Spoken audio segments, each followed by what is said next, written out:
Jadi inilah yang disebut dengan shadow government. Ya gini Bapak Ibu, kita sedang menghadapi satu bangsa yang menjadi kaki tangan Dajjal, yang berambisi untuk menciptakan tata dunia baru, the new world order. They really want to take over the world and to create one government in the world, one political system, democracy, one economical system, capitalism, one military system, barbar system, cannibal system, and one ideologi Kabbalah. Semua negara dikawaskan dengan cara yang sama, betul? Dibikin brutal, itu yang namanya aparat, betul? Saya amati seluruh dunia sama. Pertanyaannya, aktor intelektualnya berarti telah dekat dengan kita.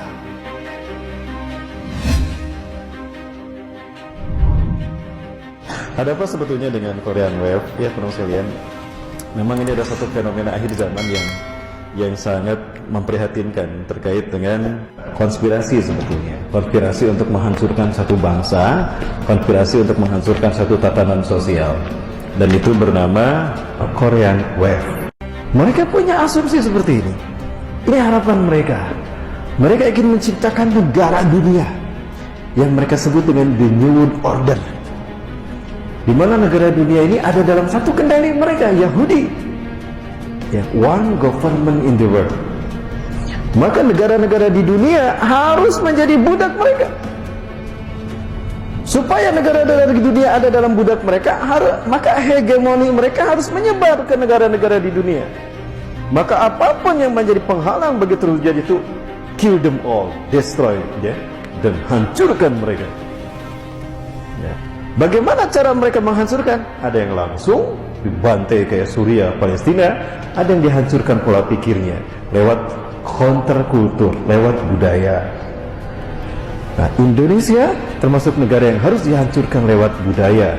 Kenapa? Karena fanatisme agamanya kuat. Oh, berarti fanatismenya, pemikirannya harus dirubah, budayanya harus dirubah. Perangi budaya mereka dengan budaya-budaya yang mereka mendukung terjadinya hegemoni Yahudi. Salah satu budaya tadi bernama Korean Wave. Musik dan tantra adalah sesuatu yang sangat lekat dengan kehidupan manusia, terutama generasi muda. Hancurkan mereka dengan musik Nabi. Maksudnya Allah, inilah konspirasi yang tidak terasa. Bagaimana mereka menghancurkan satu bangsa lewat elemen pemudanya. Hancurkan pemudanya agar lost generation, agar putus generasi mereka. Bagaimana cara menghancurkan pemuda? Yaitu salah satu senjatanya Korean Wave yang tidak disadari. Korea menjadi bagian dari instrumen Yahudi dan Nasrani, Dajjal, untuk menghancurkan dunia Islam. Seks dan tantra adalah cara para pengikut Dajjal mengagungkan iblis dan Dajjal. Tantra, sair-sair yang berbau pemujaan kepada mereka. Lihat sair-sair K-pop, sair-sair Korea. Jiwaku untukmu, aku menghambakan diri padamu, aku tunduk pada matamu, karena matamu memberikan cahaya kepadaku dalam segala hidupku. Begitu kan? Nah, dalam konser-konser mereka membawa sosok seekor ular. Apa hubungannya ular dengan musik? Loh, lupakah kalau kaum Kabbalah zaman dulu, ketika mereka menyembah Tuhan yang mereka tunggu-tunggu, bahkan melakukan pengorbanan kepada Tuhan mereka, mereka selalu menghadirkan ular bersama mereka. Kenapa harus ular? Karena ular adalah sosok ketika iblis diturunkan ke dunia. Lupakah kita? Ketika iblis atau Azazil, yang bernama nama asli Azazil, tapi Allah ganti namanya. Azazil itu nama dari Allah. Azail, Azza yang dimuliakan, Il Allah, Azazil yang dimuliakan Allah. Tapi karena dia sombong, tidak mau sujud kepada Nabi Adam ketika Allah perintahkan, Allah kutuk dia menjadi iblis pembangkang. Allah turunkan iblis ke dunia di Dastamaisan. Kalau Nabi Adam turun di Hindustan, di Nepal, Siti Hawa di Jeddah, iblis diturunkan di Dastamaisan, Irak, dalam wujud seekor ular besar, bertanduk, bersayap, bercakap, bisa mengeluarkan api, dan bisa berbicara. Ular apa? Ular naga. Maka ular selalu dihadirkan untuk menunjukkan kalau iblis pun hadir bersama kami.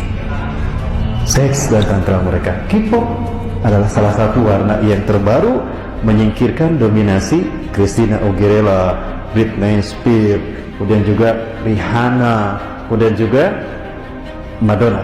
Itu zaman senior. Maka muncul kelompok artis Illuminati berikutnya. Siapa? K-pop Korea. dan ternyata efektif untuk menghancurkan Asia. Kenapa harus Asia?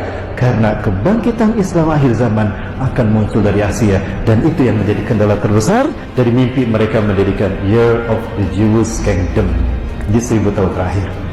Ini Bapak Ibu. Nah, Bapak Ibu dan Allah, ini sekali lagi merupakan sebuah pesan-pesan terselubung.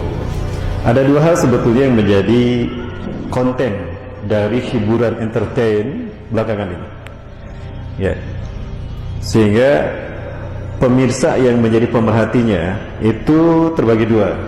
Ada pemirsa yang umum yang hanya menelan bulat-bulat K-pop itu dari sisi keindahan syair, musik dan koreografinya, tanpa memahami pesan yang terkandung di dalamnya. Ingat, setiap musik yang mereka buat itu ada pesan terselubung. Ada pesan-pesan terselubung di dalamnya, yang pesan-pesan ini adalah bentuk pengagungan mereka kepada Tuhan yang mereka sembah, iblis dan dajjal, yang kemudian disimbolkan dengan seperti ini. Ya, iblis dan dajjal. Ya. Kemudian itu tidak dibaca oleh pemirsa secara umum, dan itulah yang tidak dipahami oleh generasi muda kita, yang mereka hanya menelan bulat-bulat tanpa daya saring iman dan Islam apa yang disuguhkan oleh Korea K-pop itu tadi, oleh musik-musik itu tadi. Yang jelas euforia yang mereka bangun, tidak sadar lambat laun mereka mengarahkan semua apa yang jiwa mereka ke sana, maka dimakanlah jiwa mereka. Itulah yang diinginkan oleh iblis dan dajjal. Maka pada akhirnya mereka pun mengidolakan tokoh-tokoh mereka tadi. Maka kemanapun mereka konser, bahkan ada mereka hadir, apalagi datang ke Jakarta dan Indonesia, mereka menyambutnya luar biasa. Sadarlah Bapak Ibu, kalau Korea merupakan salah satu senjata mereka untuk memerangi kita umat Islam. Dan ternyata yang banyak menjadi korbannya adalah para pemuda dan pemudi. Ya, Bapak sekalian, kita yang melahirkan, ternyata mereka yang mendidik jiwanya, mereka yang memberi pola pikirnya.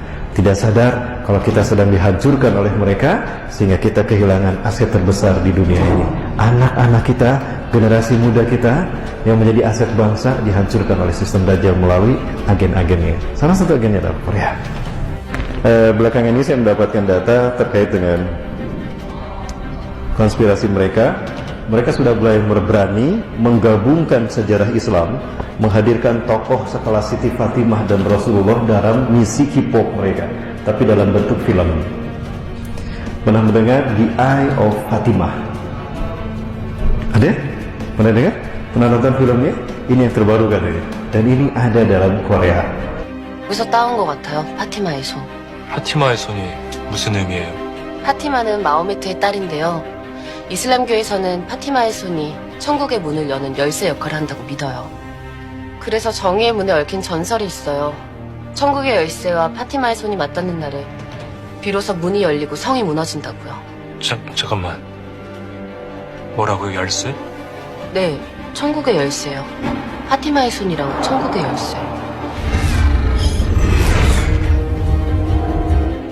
Ini fitnah mereka, sudah mencederai kemuliaan Sayyidatina Fatimah, putri Rasulullah SAW, bahwa ada tangan dengan simbol satu mata di tangan, ada gambar satu mata, maksudnya gambar satu mata di simbol tangannya Siti Fatimah. Itu fitnah Allah. Riwayat itu tidak pernah ada dan tidak pernah terjadi. Nah, pada akhirnya pemuda kita pun, ini endingnya, akhirnya menerima kalau Korea adalah bagian dari rencana mereka untuk menggiring mereka ke surga, tanda petik. Ya, surga macam apa yang mereka tawarkan? Loh, lupakan kita kalau Rasulullah SAW pernah menyampaikan, Inna dajjal sayati dajjal ilaikum. Dajjal akan datang kepada kalian, wa tara fi yamini syai'un kalma. Kalian akan melihat sesuatu di tangan kanannya seperti air, wa syai'un kannari fi shimali, dan kalian akan menemukan sesuatu mirip api di tangan kiri kalian. Apa yang kalian itu lihat air atau surga, itu bukan air, itu bukan surga, tapi itu neraka kalian. Ya Bu, itu tadi dunia hiburan, orang enjoy ke dalamnya kan? Mereka merasakan comfortable, so very comfortable, merasa nyaman di sana. Oh, inilah surga, bukan, itu neraka kalian. Dan apa yang kalian di tangan kiri lihat itu adalah api, itu bukan api neraka, tapi itu surga kalian. Apa? Meski bayangkan di saat yang sama Negara kita pun welcome, aparat pun melindunginya untuk agar tidak ada yang membatalkan acara konser tadi. Maka dilindungi kan? Itu jangan salah, dicengkarin ketika datang aparat kepolisian. Luar biasa sigap melayani agen Dajjal. Tapi ketika kiai mau ceramah dihalang-halangi. Nah, masjid ini, kajian ini dibikin seperti neraka, ditakut-takuti, awas teroris, radikal, jangan ke sana. Kamu kalau mau nanya ceramahnya Ustaz Rahmat Baikuni itu teroris, ya hati-hati. Nah, dibikin kayak di neraka kita ke dalam kemiskinan. Padahal kita ingin mendekatkan pada Allah. Di mana surga kita?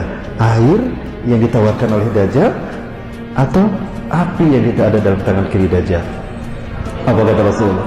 Apa yang kau lihat api, itulah surga kalian. Masuklah ke dalamnya. Jadi inilah yang disebut dengan shadow government. Ya gini Bapak Ibu, kita sedang menghadapi satu bangsa yang menjadi kaki tangan Dajjal, yang berambisi untuk menciptakan tata dunia baru, the new world order. They really want to take over the world and to create one government in the world. One political system, democracy. One economical system, capitalism. One military system, barbar system.